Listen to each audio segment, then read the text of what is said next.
Thank you for listening to Depictions Media Radio.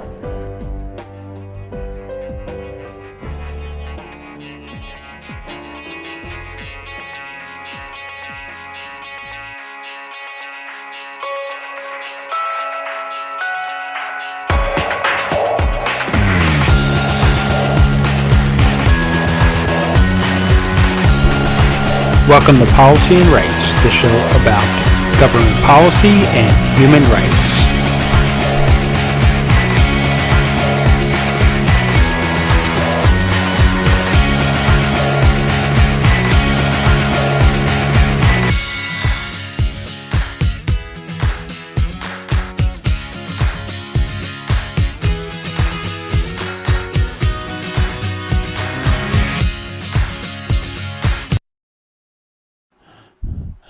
Welcome back to Policy and Rights here on Depictions Media Radio. I'm your host, Michael Clogs. And there is going to be a statement made about Hockey Canada and the sexual abuse allegations that were made and how it was handled and possibly mishandled. And changes that are on the way for Hockey Canada to ensure that it will be a fair system, a system that will report abuse to members, and it will ensure that that fewer wrongdoings will happen and help people in more or less enjoy being part of hockey. And that is a truly important thing, especially for a country that, hey, it's the number one sport. So along with that, we're going to hear from a committee put together about information that was shared that maybe shouldn't have been shared by the RCMP, according to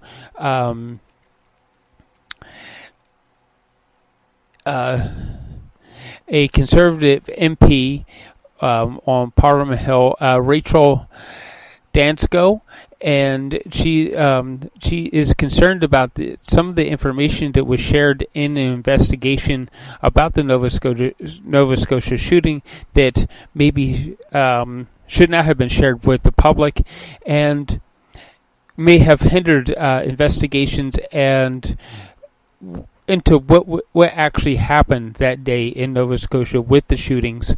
And should the commissioner for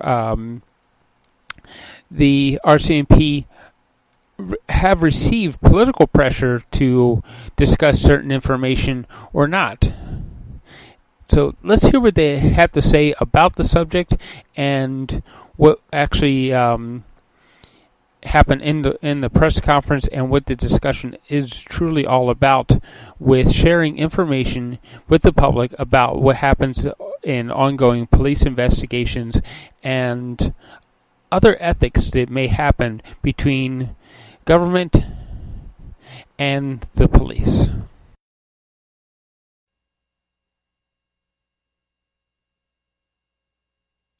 Just like the people in charge of the organization? I think that there are very serious questions that the leadership at Hockey Canada should ask themselves. If the people that were present in the past decade and in the past years and in the events of 2018 and how they managed the whole situations, are they really the right leaders to implement the change that hockey culture needs and to end the culture of silence in the organization? And the other question that I would ask is there enough representation around the table, the decision at Hockey Canada, including women? Because when we're talking about sexual violence, women are at the forefront and their voice should be heard and present. Avez-vous l'impression que vos fonctionnaires ont caché des informations à vous et vos prédécesseurs dans les 4 dernières années? C'est pas l'impression que j'ai. C'est premièrement les informations qui sont soumises à Sport Canada sont très partielles parce que Sport Canada n'a pas la capacité ou l'autorisation d'avoir des informations confidentielles ou personnelles. Ensuite, Sport Canada n'a pas non plus la capacité d'enquêter sur les dossiers. Et je dois vous dire que l'information qui a été révélée en 2018 concernant les allégations chez Hockey Canada était très minimale. Et d'ailleurs, lorsque j'ai eu l'appel du président de Hockey Canada le 24, soit 2 jours avant les révélations qui ont été faites par TSN, les informations qui m'ont été transmises à ce moment-là étaient aussi extrêmement partielles. Et j'ai découvert l'ampleur de l'histoire en même temps que tout le monde le 26 mai. Alors, dans le contexte actuel, est-ce que vous croyez que ça prendrait un nouveau mandat à Sport Canada pour avoir cette capacité-là d'enquêter ou de réviser de façon plus précise les fédérations sportives? Le Sport Canada, c'est pas une agence de réglementation et c'est pas non plus une agence qui a les mandats pour enquêter. C'est pour ça qu'on a créé le bureau de la commissaire à l'intégrité dans le sport pour que cette organisation-là ait la capacité et le mandat d'enquêter sur les cas d'abus et de maltraitance dans le sport. OK, mais il y a des ministères qui enquêtent quand même sur d'autres. Je veux dire, c'est pas juste des agences indépendantes qui font des enquêtes. Le Transport Canada fait des enquêtes de son côté sur un paquet de choses. Donc, est-ce que Sport Canada pourrait être appelé à devoir enquêter éventuellement sur les fédérations sportives? Les organisations sportives qui sont financées par le gouvernement fédéral sont autonomes et indépendantes et on n'a pas de pouvoir d'autorité. Ce qui lie Sport Canada et la ministre avec ces organisations sportives-là, c'est des ententes de contribution. Donc, le fait qu'on leur donne de l'argent public, on peut leur imposer des exigences. C'est ce que je vais réviser au cours de la prochaine année, d'ici avril 2023, ce qui va inclure des meilleures exigences en termes de pratiques de gouvernance, en termes de responsabilité, puis de rendre des comptes, de transparence, et aussi d'outils qui sont mis en place par les organisations pour assurer la sécurité des athlètes. Donc, c'est un travail qui s'en vient. Puis, je vais m'assurer que Sport Canada ait la capacité de faire les vérifications nécessaires pour s'assurer qu'on remplit les exigences qu'on leur donne.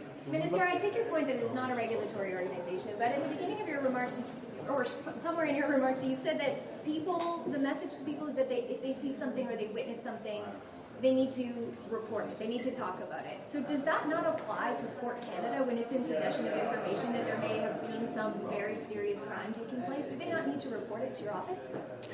Well, I've asked that from now on, such situations are reported to me, and that Sport Canada reports to me when allegations such as the ones that we've heard come up. But the responsibility that Sport Canada has is to make sure that the sport organization takes the appropriate steps to deal with those situations. In the case of Hockey Canada in 2018, Hockey Canada told Sport Canada that they were reporting and that they had reported the event to the local police, and that was the right thing to do because this was a criminal situation. But should that not be reported to the minister's office because this is a criminal matter? It's not just some kind of dispute that can be settled civilly. These are serious criminal allegations. Should that not go to the minister's desk?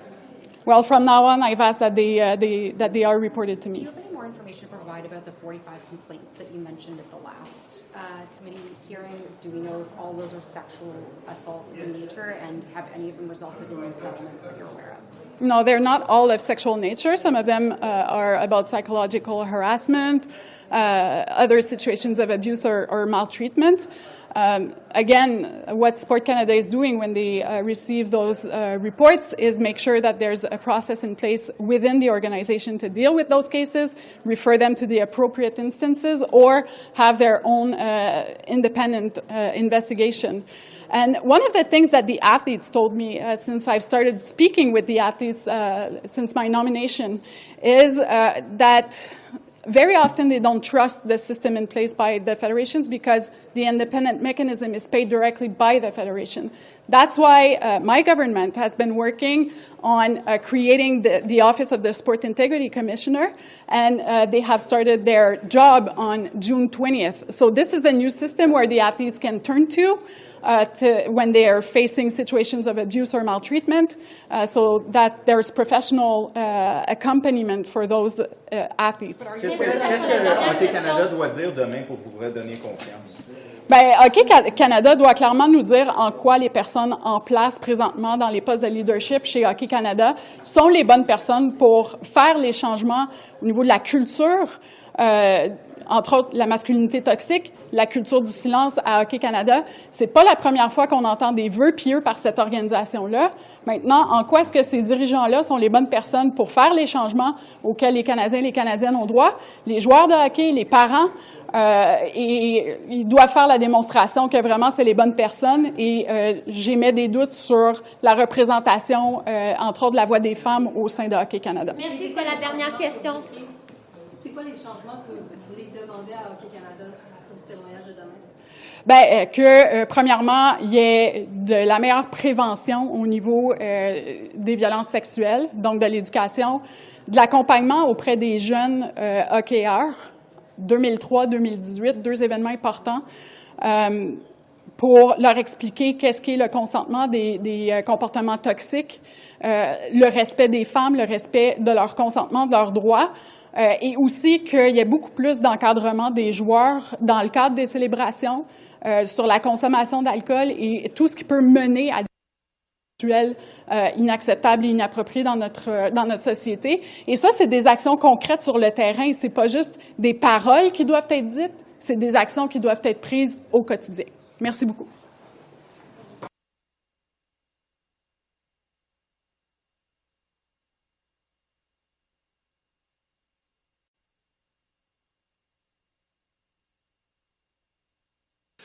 Bonjour à tous, bienvenue à cette conférence de presse organisée par la Tribune de la presse parlementaire. We have with us this morning Raquel Dancho. She is the Conservative Shadow Minister for Public Safety, Dr. Stephen Ellis, Conservative Deputy Shadow Minister of Health. We have also Rick Perkins, Conservative Shadow Minister for Fisheries, Oceans and the Canadian Coast Guard. And I'm missing somebody here, I'm sorry. Who's the... Oh, Mr. Dane Lloyd. Thank you. We'll start off with remarks for about 20-25 minutes, and then we'll have the same amount of time for questions. The floor is yours. Thank you very much. Good morning, everyone. Thank you for being with us. My name is Raquel Dancho. I'm the Member of Parliament for Kildonan and St. Paul in Winnipeg, Manitoba. I'm also the Shadow Minister for Public Safety for Canada and the Vice Chair of Canada's Standing Committee on Public Safety and National Security. Today, our committee begins its investigation into whether the Liberal government attempted to leverage the worst mass killing in Canadian history for political gain by inappropriately pressuring the Commissioner of the RCMP to release sensitive information to the public that could have jeopardized the active investigation into the Nova Scotia attacks of April 2020. There has been considerable legal testimony released by the Mass Casualty Commission, which is currently leading the inquiry into the Nova Scotia attacks, by multiple witnesses that supports this narrative that the Liberals inexcusably attempted to seize on the tragic deaths of 22 Canadians, including a pregnant woman, to further their political agenda. This is a very serious matter, and beyond the appalling nature of it, it also has the disturbing consequence of our elected government violating the independence of our national police force, which further fractures the faith Canadians have in our governing institutions and has severe consequences on the integrity of the RCMP, one of Canada's oldest institutions. Maintenant, un petit peu en français. Comme de nombreux Canadiens, nous pensons qu'il est temps que le gouvernement libéral dise aux Canadiens toute la vérité sur son ingérence politique dans l'enquête de la GRC sur la tuerie en Nouvelle-Écosse. Depuis le début de ce scandale, le gouvernement libéral a nié, bloqué et blâmé les autres. Il a caché des preuves auto-incriminantes à la CMC et a empêché des membres importants du gouvernement libéral de comparaître à cette audience du comité. Nous savons que dans les premiers jours qui ont suivi la tragédie, le commissaire Lucki de la GRC a averti le gouvernement libéral que la divulgation de détails sur les armes à feu utilisées nuirait à l'enquête en cours. Puis, à peine 5 jours plus tard, elle a dit à son personnel qu'elle avait promis au ministre Blair qu'il publierait dans ces détails pour soutenir le programme du gouvernement. Il s'est passé quelque chose pendant ce temps, et en affirmant qu'il n'y a pas eu de pression indue, le Premier ministre a admis qu'un certain niveau de pression a été exercé. Jusqu'à présent, le ministre Blair et le Premier ministre sont restés vagues et ont joué sur les mots pour éviter d'aller au fond des choses. Il faut que cela cesse. Les Canadiens méritent des réponses, pas d'autres dissimulations et jeux de la part du gouvernement libéral. The key evidence that we have been made aware of to date, in brief, is as follows. On April 23, 2020, RCMP Commissioner Brenda Lucki emailed the former Minister of Public Safety, Bill Blair's office, providing information they had requested concerning the weapons used in the attacks. In this email, Commissioner Lucki gives a strong warning that this information must not be shared beyond the Minister of Public Safety and the Prime Minister, because it pertained to the active investigation. To be clear, as of April 23, 2020, Commissioner Lucki was of the professional opinion, after decades of service in the RCMP, that sharing this information could jeopardize the investigation into the Nova Scotia attacks. So this was a very serious warning she provided to the Office of the Minister of Public Safety. However, only 5 days later, on April 28, 2020, following a press conference and public briefing regarding the attacks led by then Nova Scotia RCMP Superintendent Darren Campbell, Commissioner Lucki summoned the Nova Scotia RCMP officials to an immediate meeting in which she reprimanded her deputies for failing to share this very same sensitive information concerning the weapons used in the attacks that only days prior she warned the Prime Minister and the Minister of Public Safety not to share. We still have not received a clear answer as to why she changed her mind so drastically in such a short period of time. And then on April 28th, in the April 28th, 2020 meeting, which we know was explosive, emotional, and full of anger on the part of Commissioner Lucki, and there were multiple witnesses who confirmed these were the events that transpired in that meeting. Notably, former Superintendent of the Nova Scotia RCMP Darren Campbell's written notes, some of which said the following paraphrased remarks. Quote, "The Commissioner was obviously upset. The Commissioner said she had promised the Minister of Public Safety and the Prime Minister's office that the RCMP would release this information. The Commissioner then said that we didn't understand that this was tied to pending gun control legislation." Former Director of the Nova Scotia RCMP Communications, Leah Scanlon's testimony corroborates Darren Campbell's account of the events in this April 28, 2020 meeting. Ms. Scanlon wrote in a letter to Commissioner Lucki the following year about this meeting, and the following are paraphrased remarks from her letter. Quote, "You didn't think our communications were strategic. It was a revealing moment, one where I realized we were not aligned. Our focus was on the families, not on the legislation passed on May 1st, 2020. And there she was referring to the Liberals' upcoming gun control policy. She went on to say, "Eventually you informed us of the pressure and the conversation with Minister Blair, which we clearly understood was related to the upcoming passing of the gun legislation." And there it was. "I remember a feeling of disgust," she said, "as I realized this was the catalyst for a conversation and perhaps a justification for what you were saying about us." She ended in saying, or the ending quote I will provide from her said the following: "The political lens was not our sole focus. I could not believe what you, the leader of our organization, was saying. I was embarrassed to be privy to what was unfolding. It was appalling, inappropriate, unprofessional, and extremely belittling." End quote. Ms. Scanlon has also said in an interview with The Inquiry regarding the haphazard and inaccurate release of the death count in the early days following the attacks between Nova Scotia RCMP, the Commissioner, and the Liberal government that, quote, "It was all political pressure, that it was 100% Minister Blair and the Prime Minister, and we have a Commissioner that does not push back." And Ms. Scanlon went on to say that Minister Blair and the Prime Minister, quote, "were weighing in on what we could and couldn't say during the media briefings." This account, in particular from Ms. Scanlon, suggests that the RCMP was being directed by the Liberal government, which would be a very serious and concerning matter that could jeopardize the integrity and the independence of the RCMP. Following this explosive meeting, late that night, Commissioner Lucki emailed Minister Blair's Chief of Staff and the Deputy Minister of Public Safety without any context in her email that the Nova Scotia RCMP press conference was, quote, "not the execution she was expecting." And again, there was no context surrounded in this email, which would insinuate that Minister Blair's office was aware that Commissioner Lucki wanted this sensitive information released, despite her warnings to those very same people only 5 days prior that information must not be released. So what happened in those 5 days that made the Commissioner change her mind so aggressively and so drastically?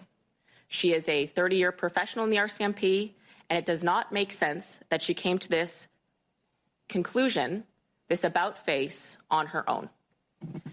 So was she pressured by the Liberal Minister of Public Safety, Minister Blair? Was she pressured by the Prime Minister's office, by the Prime Minister? And if not for pressure from the most powerful men in the country, what else could have made her change her mind? The answer is we don't know. But when the Prime Minister was asked about this, he replied in reference to Commissioner Lucki, quote, we did not put any undue pressure or influence. Undue meaning unwarranted or inappropriate or excessive pressure. Again, the Prime Minister said in regard to Commissioner Lucki, we did not put any undue influence or pressure on her. So, but that doesn't answer the question whether the Prime Minister felt there may have been appropriate pressure in his mind. And here again, we see the Prime Minister playing fast and loose with the words, which is not the first time we have seen him doing this. Canadians are very familiar with the Prime Minister denying wrongdoing and later being found that he was not telling the whole truth. We saw this very clearly during the SNC-Lavalin scandal with Jody Wilson-Raybould. The Prime Minister and his government are adept at denying, deflecting, and blaming others when they are caught with scandals involving serious ethical concerns. And as a reminder, the Prime Minister remains the only Prime Minister in history who have violated ethics laws on multiple occasions. Ultimately, police in Canada are to be independent from political influence and pressure when it comes to any investigation, especially one as serious as the worst mass killing in Canadian history. So to play with language is not only deceitful, but it is unacceptable and morally bankrupt. So concerning the committee proceedings today, our intention is to get answers, clarity, and honesty as to what transpired during the days following the Nova Scotia attacks. In particular, what made the Commissioner change her mind so drastically and so aggressively in only 5 days. We also intend to bring forward a motion today in committee calling for another meeting that includes Darren Campbell and Leah Scanlon, as they were unable to attend today's meeting, and they are, of course, very key witnesses to this investigation. We believe the motion we have crafted can be supported by all parties, and we call on all parties to support this and the continuation of this committee investigation and a commitment to full transparency and accountability from the Liberal government, as is our duty as members of the Standing Committee on Public Safety and National Security. And as Canada's official opposition, the Conservatives are charged with the duty to hold this government account for their actions, and we will continue to work relentlessly to fulfill that obligation today and in the weeks to come. And before I conclude in brief, I did want to thank the journalists who have researched and interviewed and written extensively on the RCMP scandal. Thank you for your hard work and for fulfilling your duties of keeping Canadians informed. And thank you again for being here today. And this concludes my formal remarks, and I welcome any questions you may have. Merci beaucoup. On va commencer dans la salle, si vous voulez bien. Catherine Collin de CBC. Hello. I'm wondering if you can sort of dig in a little bit more, Ms. Dancho, on what you were saying about the language that was used. You make the point that the Prime Minister spoke about undue pressure. Mr. Blair has said explicitly there was no pressure brought to bear, no interference with the operational decisions of the RCMP. Talk to me about where the line is for you in terms of what is appropriate vis-a-vis the discussions with the RCMP about this issue. Thank you. I don't believe that any pressure would be appropriate in this circumstance. As the Prime Minister himself has said, as has the Minister of Public Safety, there is to be absolute independence on investigations. And again, this was the worst mass killing in Canadian history. I think that threshold would be even higher in that regard, that the police have complete independence when undertaking this investigation and when to release certain information. Now, we know that Commissioner Lucki did make it very clear when she was providing evidence on the weapons used, when she emailed the Minister of Public Safety's office, that that information was not to be shared beyond the Prime Minister and the Minister of Public Safety, that it would jeopardize the investigation, that it could. And then in only 5 days later, she changed her tune completely and reprimanded her deputies quite aggressively for not sharing that information publicly, which tells us that something transpired in that time that made her aggressively change her opinion. So regarding the testimony and the evidence from Darren Campbell of what was said in the room by Commissioner Lucki, she said that she promised the Minister of Public Safety and the Prime Minister's office that she would get this information released. Leah Scanlon also said similar and corroborated on those remarks in her written response to Commissioner Lucki, that Commissioner Lucki indicated there was pressure and a conversation from Minister Blair. So we have several pieces of testimony from reputable witnesses that Minister Blair and the Prime Minister's office did pressure, in fact, Commissioner Lucki. And that is what we believe changed her mind. And yet, I mean, you are likely to hear more denials at committee today. So I wonder what you expect is going to be accomplished today. We're hoping to fill some gaps in the evidence. So again, we see the email from Commissioner Lucki clearly taking the position on April 23rd this information was not to be shared because it could jeopardize the investigation. That is very clear that she informed the Minister of Public Safety that. Then 5 days later, she changed her mind, as I said. So what transpired? Who talked to who during that time? What information was exchanged? We believe that Minister Blair will not be transparent, as he hasn't been. Someone is misleading the public. We're not sure who. We're hoping to find out today. I would hope that we can have faith in the RCMP Commissioner, that before the Public Safety Committee and Canadians that are watching, that she is transparent. She has not fully denied that there was political pressure. So we'd like to ask her that today. Sarah Ritchie, Canadian Press. Thanks. You talked at the beginning of your statement, Raquel, about the issues that you have with the Liberal government, as you say, capitalizing on the worst mass shooting in Canadian history. I just want to ask you a question with some context. In the United States, every time there's a mass shooting, including in Uvalde, we see mass cries for gun legislation, for gun control, for some sort of change from government. That seems to be the rallying cry all of the time. In fact, I spoke with survivors of the Polytechnic shooting in Montreal who said all they've been asking for ever since that shooting is for government to make a change. How is it inappropriate for a government to see something horrific like this happen and then make change, which they had already promised? I think what's inappropriate is if the Liberal government interferes in the most critical mass killing in the most critical investigation regarding the mass killing in Canadian history. There's supposed to be complete independence between the RCMP and the government. We have a commissioner who on April 23rd very clearly said the information concerning the weapons used in that mass killing was not to be shared because it would jeopardize the investigation. Now, I don't think that you're insinuating that the government had every right to jeopardize the most important and critical investigation in Canadian history. I don't think that you're insinuating that. Obviously not. Right. So if that's the case, then it would have been inappropriate for them to do so, to put pressure on the Commissioner of the RCMP to go against her 30-year professional opinion that she should not, that information should not be shared. And yet 5 days later, she did change her opinion. And she did reprimand quite aggressively her deputies for not sharing that information. And yet only a few days prior, she had told the government that information cannot be shared. So I think that is the issue at hand. We cannot have political interference, and we certainly cannot have this type of political pressure or any political pressure from the Liberal government on the RCMP or the RCMP Commissioner. That is the issue that we're looking into today. And fair enough. I've heard your point on that very clearly, but in all of your press releases to date on this subject, you've called out the Liberal government for inappropriately trying to capitalize on the worst mass killing in Canadian history. And so I'm asking you again, what part of taking action after a horrific tragedy such as the worst mass killing in Canadian history is inappropriate?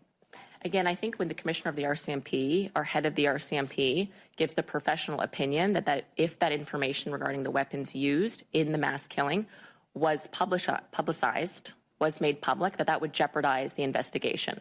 I think Canadians had full confidence in the RCMP that they would get down to the bottom of this.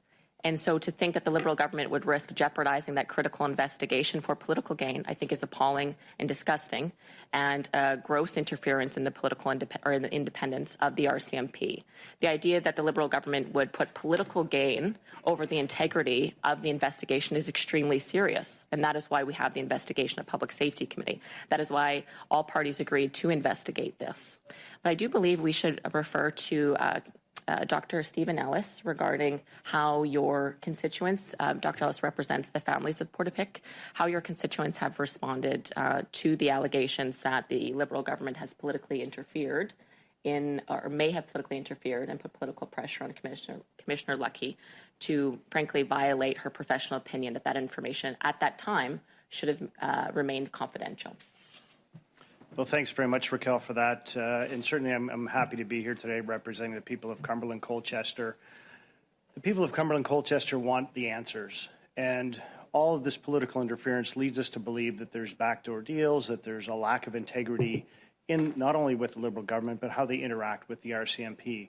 The other fact that we know very clearly is that part of this investigation was a cross-border investigation, which involved the FBI and the ATF in the United States, of course.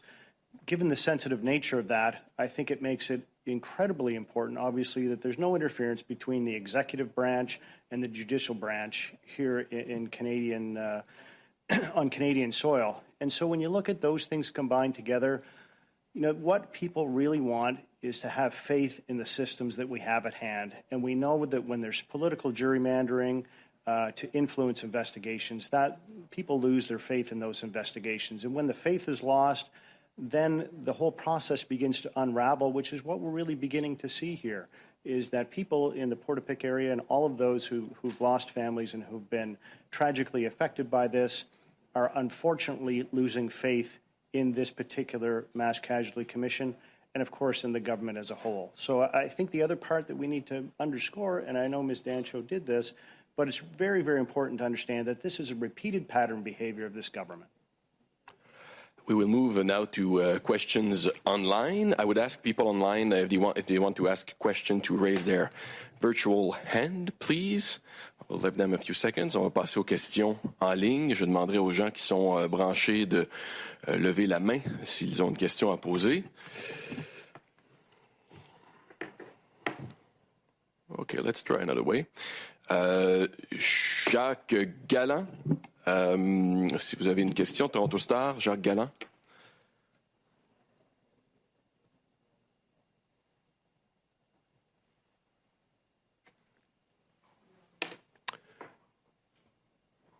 Anybody with a question online, please raise your hand.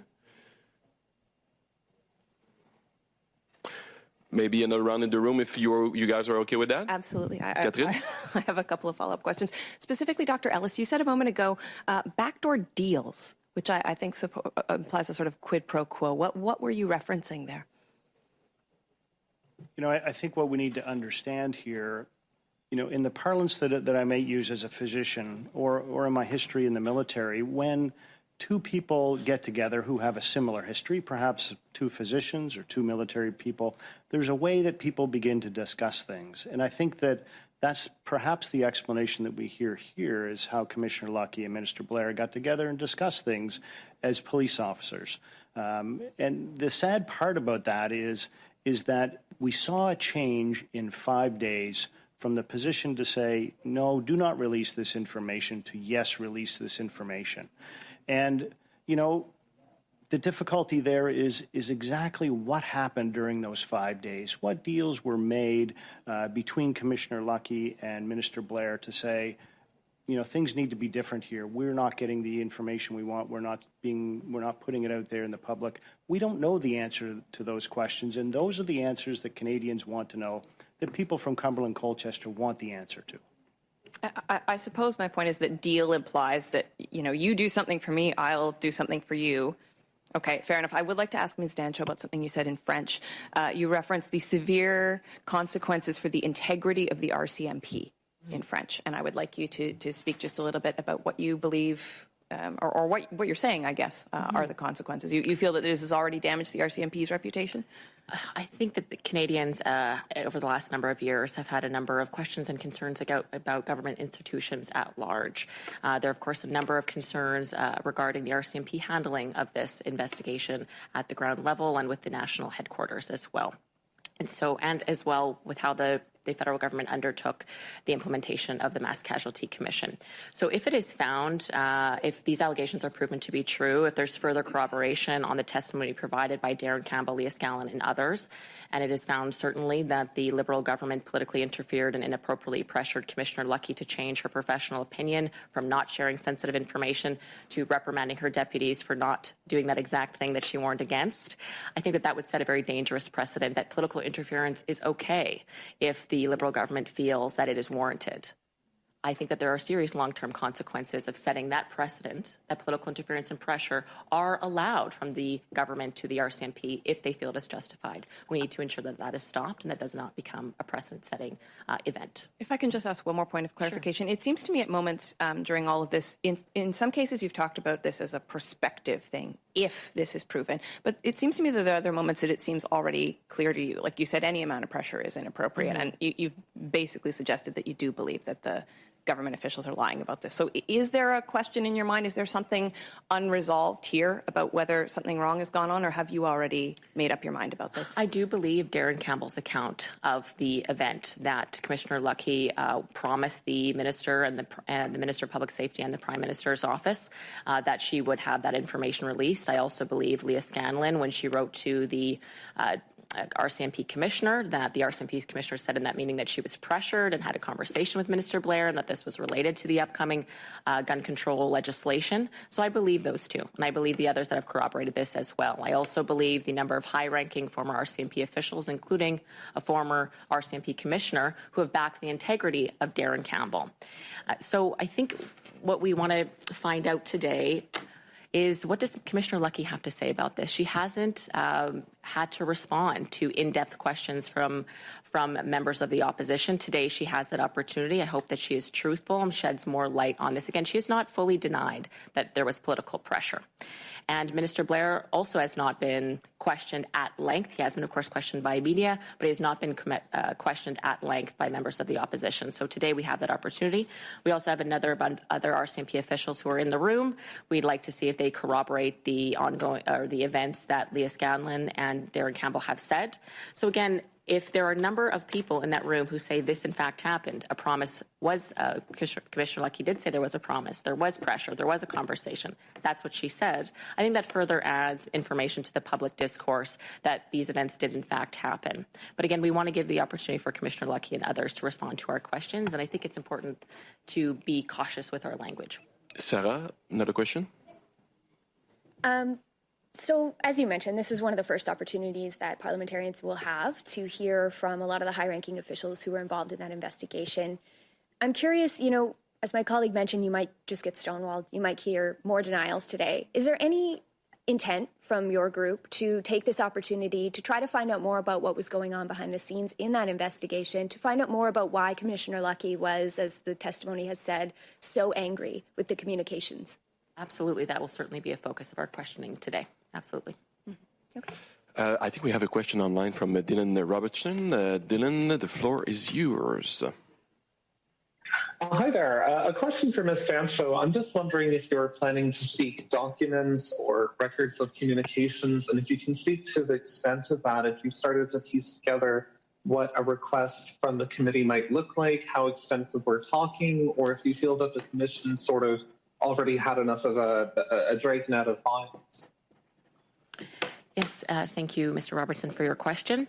I think that it would be pertinent for us to request documents if the response that we hear today lead us to want to see various documents. Perhaps if it's mentioned that there are outstanding notes that have not been provided.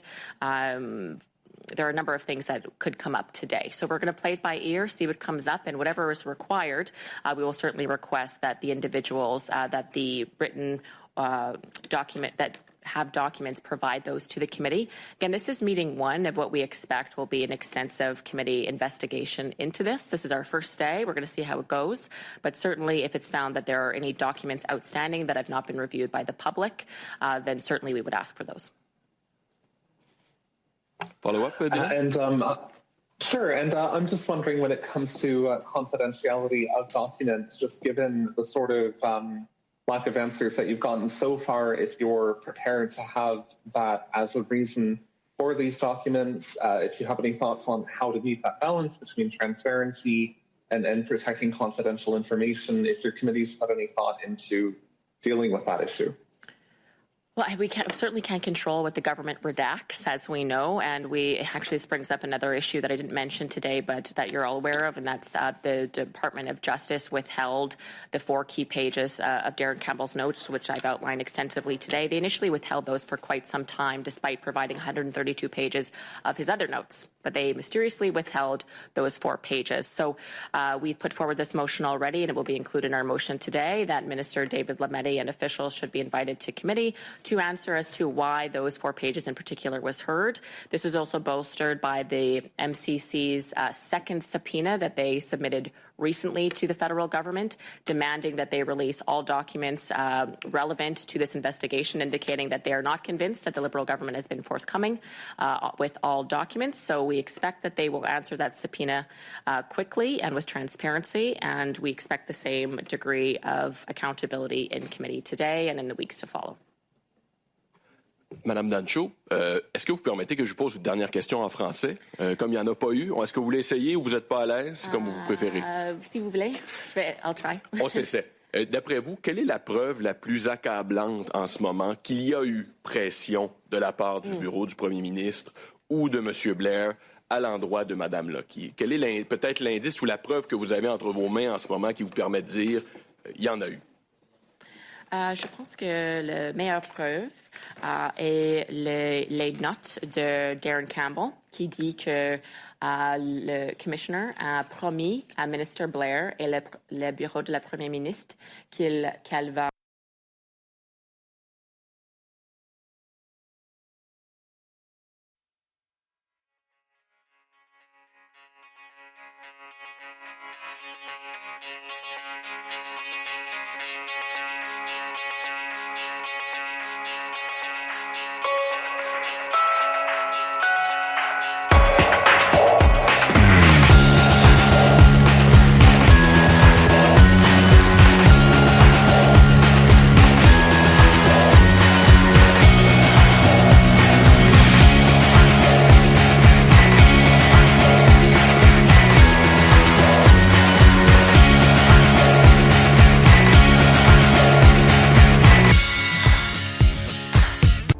This show has been produced by Depictions Media.